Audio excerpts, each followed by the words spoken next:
Bienvenue devant moi, j'ai le Honor 6 Sense et aujourd'hui, je vais vous montrer comment passer par le processus de configuration de cet appareil.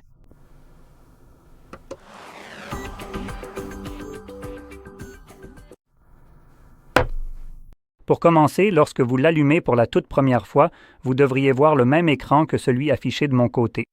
Et tout ce que nous avons à faire ici, c'est simplement cliquer sur une flèche.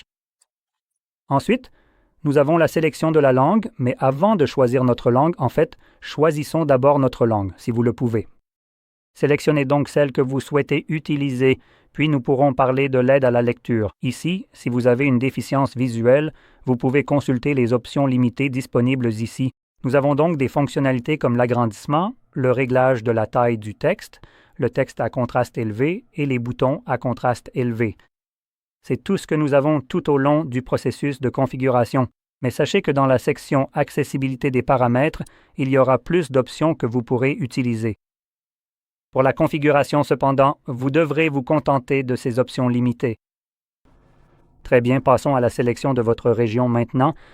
Oh mon Dieu, je ne veux pas le Royaume-Uni. Voilà, maintenant je vais choisir une région spécifiquement basée dans l'Union européenne. Et ce n'est pas parce que c'est de là que je viens, même si c'est le cas, mais surtout parce que l'Union européenne est très favorable aux consommateurs. Et quand il s'agit simplement de lois. Donc l'idée ici, c'est que si l'Union européenne adopte un jour une loi favorable aux consommateurs qui pose un gros problème à une entreprise, il y a de fortes chances qu'elle ne l'applique que dans l'Union européenne et qu'elle ignore complètement ce changement partout ailleurs, évidemment. Et si vous indiquez que vous venez d'Europe, comme la Pologne par exemple, il y a de fortes chances que, même si vous n'êtes pas ici, vous puissiez bénéficier de ce changement, ce qui serait avantageux pour vous. Surtout de nos jours, où les entreprises modifient de plus en plus les conditions d'achat après que l'achat ait été effectué. Donc c'est simplement quelque chose que vous pourriez essayer de faire. Est-ce que ça fonctionne vraiment? Je n'en ai aucune idée. Il n'y a encore rien sur quoi nous pourrions le tester. Mais si ça ne marche pas, vous n'avez en réalité rien fait qui pourrait vous affecter d'une quelconque manière. Le fait de sélectionner une région ici n'a vraiment aucun impact sur l'utilisation de votre appareil, ni sur la garantie, ni quoi que ce soit de ce genre. Donc, pour continuer, nous avons les conditions d'utilisation, l'accord de licence utilisateur final, les déclarations de paramètres de service de base. Désolé, puis il y a quelques options inutiles que je ne recommande pas de cocher, donc nous allons seulement sélectionner ces deux-là. Vous pouvez aussi appuyer sur « Détails » pour lire exactement à quoi vous consentez.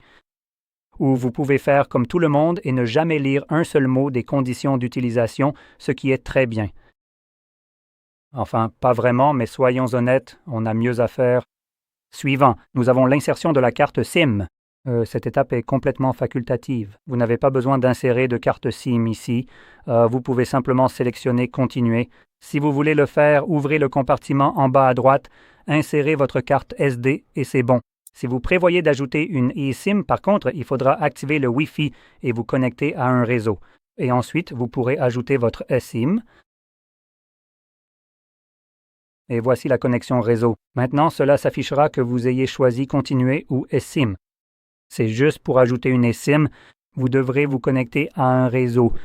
Et si vous avez simplement décidé de continuer, vous pouvez passer cette étape. De toute façon, encore une fois, cette étape est facultative ici, donc on peut la passer si on ne veut pas se connecter. C'est ce que je vais faire. Et ensuite, nous avons une protection de l'appareil. Donc, nous avons 3 options différentes ici. En réalité, il y en a plus, mais disons qu'il y a 3 catégories différentes. Nous avons donc l'empreinte digitale, la reconnaissance faciale, et sous mot de passe, vous avez le code PIN, le schéma ou le mot de passe. Et vous devrez sélectionner un code PIN, un schéma ou un mot de passe si vous prévoyez d'utiliser la reconnaissance faciale, l'empreinte digitale ou les deux. La raison à cela est que ce sont des données biométriques, et les biométriques ne sont pas fiables à 100%. Donc parfois, lorsque les deux échouent et vous ne pourrez pas accéder à votre appareil, vous pouvez toujours compter sur ce code PIN, ce schéma ou ce mot de passe qui est toujours fiable. Tant que vous n'êtes pas complètement hors d'état, impossible de saisir votre code PIN, schéma ou mot de passe. De toute façon, vous pouvez aussi choisir de ne pas protéger du tout votre appareil en sélectionnant « Plus tard ». C'est une option, mais je ne recommande pas de l'utiliser. La raison en est que si jamais, disons-le encore, vous êtes complètement hors d'état et que vous perdez votre téléphone. Quiconque trouve ce téléphone, il vaudrait mieux qu'il n'ait pas accès à tout ce qui se trouve sur votre appareil sans aucune difficulté. En plus de cela, généralement si, ou peut-être pas généralement, si vous veniez aussi à perdre votre appareil et que quelqu'un décidait de garder cet appareil au lieu, vous savez, d'essayer de le rendre. Pour être une bonne personne, vous pouvez au moins avoir la satisfaction que le connard qui a décidé de garder le téléphone ne pourra pas vraiment l'utiliser. Parce que généralement, lorsque vous avez un verrouillage d'écran et aussi un compte Google connecté sur votre téléphone, comme la plupart des gens, lorsqu'il est réinitialisé, parce que honnêtement, sans le réinitialiser pour y accéder, il faut connaître votre code PIN, schéma ou mot de passe. Quelles sont les chances qu'une personne lambda dans la rue devine correctement votre code PIN, schéma ou mot de passe? Je dirais quasi nul. Donc, ils vont probablement le réinitialiser car c'est la première option la plus logique. Et quand ils le font, votre appareil devient alors verrouillé, ce qui signifie que la personne, lors de la configuration, doit vérifier le verrouillage d'écran ou le compte Google qui était connecté. Et ils ne devraient pas pouvoir vérifier l'un ou l'autre, donc ils se retrouveront avec, en gros, une belle brique. Au moins, vous pouvez avoir cette satisfaction. C'est l'une des raisons. Maintenant, je vais passer cette étape parce que ce n'est pas mon appareil, je ne vais pas l'utiliser. Donc je vous recommande de faire ce que je dis, pas ce que je fais. Ensuite, nous avons les services Google. Et ici, on a des trucs inutiles sur lesquels je vais passer un peu de temps à, disons-le franchement, tout démonter. Alors commençons par la localisation. Utiliser la localisation permet aux applications et services ayant l'autorisation d'accéder à la localisation d'utiliser la position de votre appareil. Localisation. La précision utilise des informations sur les signaux sans fil comme les points d'accès Wi-Fi, les antennes de réseau mobile et le GPS, ainsi que les données des capteurs de l'appareil, et blablabla. Bon, et maintenant, si vous désactivez cette option, ça désactive aussi l'autre, mais je vais y revenir dans un instant. Maintenant, cette option ici empêche seulement les applications et services d'utiliser la localisation. Maintenant, le système. Par exemple, le système d'exploitation Android n'est pas concerné de la même façon, même si on pourrait probablement le considérer comme un service. Et en plus de ça, c'est plutôt comme une sorte de recommandation. Je dirais que même si légalement vous dites aux applications de ne pas faire ça, eh bien, elles ne vont pas légalement vous envoyer promener. Et elles feront ce qu'elles veulent. Et juste pour illustrer ça avec des exemples, je crois que, ça si je me souviens bien, c'était Facebook. Évidemment, vous savez, le flippant Zuck, non? Ce sale type flippant, c'est justement celui qui ferait ça et qui se ferait prendre la main dans le sac, tu vois, la main dans le pot de cookies. Mais oui, ce petit enfoiré sournois était justement celui qui collectait tes données sans ta permission, même quand tu lui disais clairement de ne pas le faire, quand tu refusais des choses comme l'accès à la localisation, etc. Cette application de merde continuait quand même à agir dans ton dos et trouver n'importe quel moyen possible d'essayer d'accéder aux informations de ton appareil, pour en gros les lui soutirer afin de pouvoir les revendre à fond. Et d'ailleurs, c'est complètement illégal. Donc oui, ils se sont fait prendre et il y a eu, je crois, une action collective en justice, ce qui est bien mérité. Mais dans tous les cas, ici, je recommande de tout désactiver parce qu'aucune de ces options ne t'apporte réellement quelque chose. Et deuxièmement, si jamais des entreprises se font prendre à faire exactement le contraire de ce que vous leur avez demandé, eh bien alors, s'il y a une action collective, au moins vous pourrez en faire partie et en tirer un certain bénéfice financier. Pourquoi pas, non?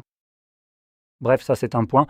L'option « Autoriser la recherche » permet aux applications et services de scanner, les réseaux Wi-Fi et les appareils à proximité à tout moment, même lorsque le Wi-Fi ou le Bluetooth sont désactivés. C'est un intitulé assez particulier ici, car il sous-entend que même lorsque vous désactivez votre Wi-Fi ou votre Bluetooth, en réalité, ce n'est pas vraiment désactivé, parce que les services pourraient potentiellement, si cette option est activée, continuer à l'utiliser, même lorsque vous faites ça.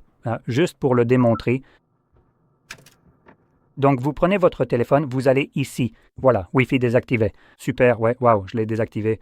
Maintenant, je cherche le Bluetooth quelque part. Non, ça, c'est un FC. Où est-ce que ce fichu Bluetooth se trouve? Je suis aveugle ou quoi? Disons simplement qu'il est désactivé de toute façon, donc vous éteignez les deux. Devinez quoi, votre téléphone continue quand même d'émettre. Donc ce n'est en fait pas vraiment désactivé. Ça a l'air d'être désactivé, mais c'est juste une apparence. En réalité, ce n'est pas le cas, car les applications peuvent toujours l'utiliser. Maintenant, encore, ce bouton devrait en principe les empêcher de le faire. Mais encore une fois, pour revenir au problème de type Facebook, ces applications considèrent cela davantage comme une simple recommandation. Et elles vont gentiment vous envoyer balader. Et elles vont obtenir ces données, que vous leur donniez l'accès ou non. Elles s'en fichent. Ensuite, nous avons l'envoi des données utilisateurs et de diagnostic. Désactivez ça. On vous propose d'améliorer votre expérience sur l'appareil Android en envoyant automatiquement à Google des données de diagnostic et d'utilisation des applications. Vous n'avez pas besoin de faire ça. Le baratin sur l'amélioration de l'expérience Android, ce n'est pas votre putain de boulot. Vous n'êtes pas payé pour ça. Vous avez littéralement payé cet appareil vous-même. Vous ne l'avez pas eu gratuitement. Et maintenant, vous donnez simplement vos informations pour qu'il puisse l'améliorer pour d'autres personnes. Non, non, non. C'est vous qui avez payé pour ça. C'est dans l'intérêt de Google de faire en sorte que cet achat en vaille la peine pour vous. Si ce foutu appareil ne change jamais, s'il devient obsolète à un moment donné, vous allez probablement commencer à regarder la concurrence comme Apple. Et partager vos données n'est pas une obligation, et ça ne devrait jamais l'être. C'est le boulot de Google de faire ça. Ce n'est pas à vous de partager vos données pour qu'ils puissent, entre guillemets, améliorer. L'utiliser pour aider à améliorer l'expérience de l'appareil. Vous voulez aussi savoir comment ils vont améliorer cette expérience en vendant ces données. Comme ça, ils peuvent réaliser un nouveau bénéfice record pendant que vous subissez une nouvelle augmentation de prix pour l'appareil que vous achèterez la prochaine fois. Il n'y a donc aucune raison pour vous de partager ces données. Si Google veut utiliser ça contre vous, alors qu'il le fasse. Vous pouvez toujours aller voir la concurrence et les abandonner complètement. Sinon, il n'y a aucune raison de partager ces données, sauf, et voici le sauf. Google devrait vous payer pour ces données, comme tout le monde les paie pour ça. S'ils ne sont pas prêts à le faire, vous ne devriez pas être prêt à les partager. Passons à la suite, nous avons l'installation des mises à jour et ops, maintenant. Voici la partie la plus agaçante, la plus bidon de tout ça, que je déteste absolument. Donc, en continuant, ce qui signifie automatiquement que vous êtes littéralement forcé d'accepter cela, pas de votre plein gré. Ce n'est pas vraiment quelque chose que vous acceptez ou auquel vous consentez, c'est quelque chose dans lequel vous êtes forcé pour utiliser votre appareil sur lequel vous avez dépensé de l'argent. Donc, et d'ailleurs, ce n'est pas comme si vous pouviez simplement vous débarrasser d'Android ici et installer autre chose, parce qu'aujourd'hui, chaque entreprise essaie de vous forcer à utiliser ce truc sans vous donner d'option. Donc, vous êtes littéralement victime d'un chantage pour accepter cette connerie sans avoir réellement le choix. Donc, vous donner un bouton d'acceptation, ce n'est pas vraiment équivalent. Donc, dans tous les cas, je vais en parler un peu plus parce que vous pouvez reprendre un certain contrôle là-dessus. Mais expliquons d'abord cela. Donc, en continuant, vous acceptez que cet appareil puisse automatiquement télécharger et installer des mises à jour et des applications depuis Google. Maintenant, télécharger et installer des applications, donc cela signifie qu'il peut simplement télécharger n'importe quelle application que Google décide à tout moment dans ce cas, et vous ne savez même pas ce que cette application fera. Je veux dire, on parle du futur, non? Disons que Google va charger une application qui vous oblige à adopter un modèle d'abonnement, et vous devez utiliser cette application, l'ouvrir, leur payer pour pouvoir utiliser le reste de votre appareil. Maintenant, c'est un exemple très, disons, flagrant de ce qui pourrait éventuellement arriver. Mais bon, cela leur donne la possibilité de le faire, et vous êtes obligé d'accepter cela.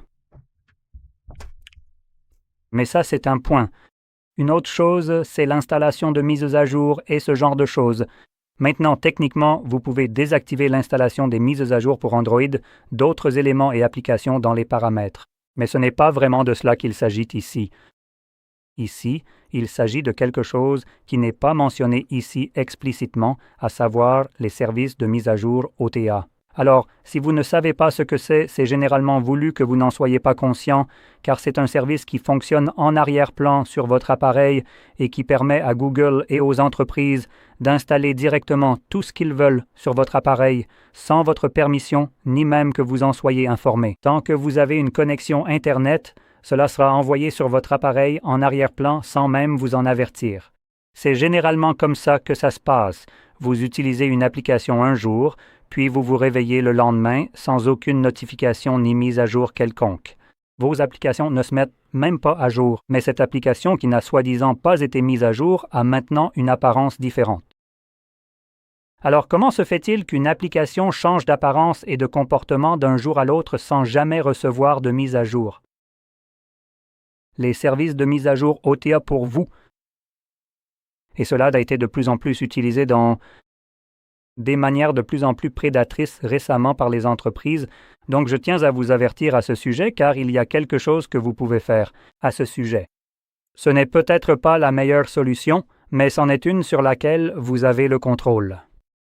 Donc juste pour vous donner des exemples de cette pratique, Samsung, par exemple, avec leurs réfrigérateurs intelligents qui, je crois, fonctionnent sous Android. Vous savez, un frigo avec un écran qui vous permet d'afficher de jolies petites photos de votre famille. Vous pouvez vous laisser une petite liste de courses et ce genre de choses, ou simplement des notes en général. Ils ont essentiellement décidé que vendre un frigo à 3 000 $ ne leur rapportait pas assez de bénéfices. Donc, 1 an après avoir acheté ce frigo, vous savez, ils vont lui pousser une mise à jour, sans que vous puissiez jamais refuser cela, qui affichera désormais des publicités sur votre frigo. Mon Dieu, ce que j'adore, c'est avoir des putains de pubs sur l'écran de mon frigo. Génial. Si j'avais su que j'aurais des pubs dessus, je ne l'aurais jamais acheté, non? C'est généralement le genre de choses, et c'est en gros ce à quoi vous devez faire face avec les services de mise à jour OTA. Donc ça c'en est un. Sony en est un autre, sans surprise, je dirais. Donc, ils vendaient leur téléphone Xperia. Là, on parle bien de téléphone. Et l'un des avantages des appareils Xperia, c'était le fait que vous pouviez le brancher avec un câble USB-C à votre appareil photo Alpha et utiliser ce téléphone comme écran pour cet appareil photo. Vous savez, c'était une fonctionnalité sympa livrée avec l'appareil. C'est pour ça que vous dépensiez en fait plus d'argent pour cet appareil, parce qu'il s'agissait d'un écran calibré en couleur qui pouvait être utilisé à cette fin. Vous payez vraiment plus cher cet appareil uniquement pour ça. Eh bien, Sony a décidé, vous savez quoi, vous faire payer plus cher que la valeur réelle du téléphone, ce n'était pas suffisant. 1 an, 2 ans après votre achat, eh bien, voilà qu'arrive une mise à jour. Maintenant, c'est un abonnement et ce n'est pas des conneries que j'invente. C'est la réalité ici. Donc ça en fait un autre.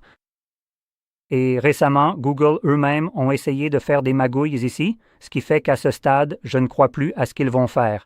Donc je vais prendre mes propres mesures pour empêcher que cela n'arrive jamais. Mais Google essaye vraiment de récupérer tout l'argent qu'ils peuvent.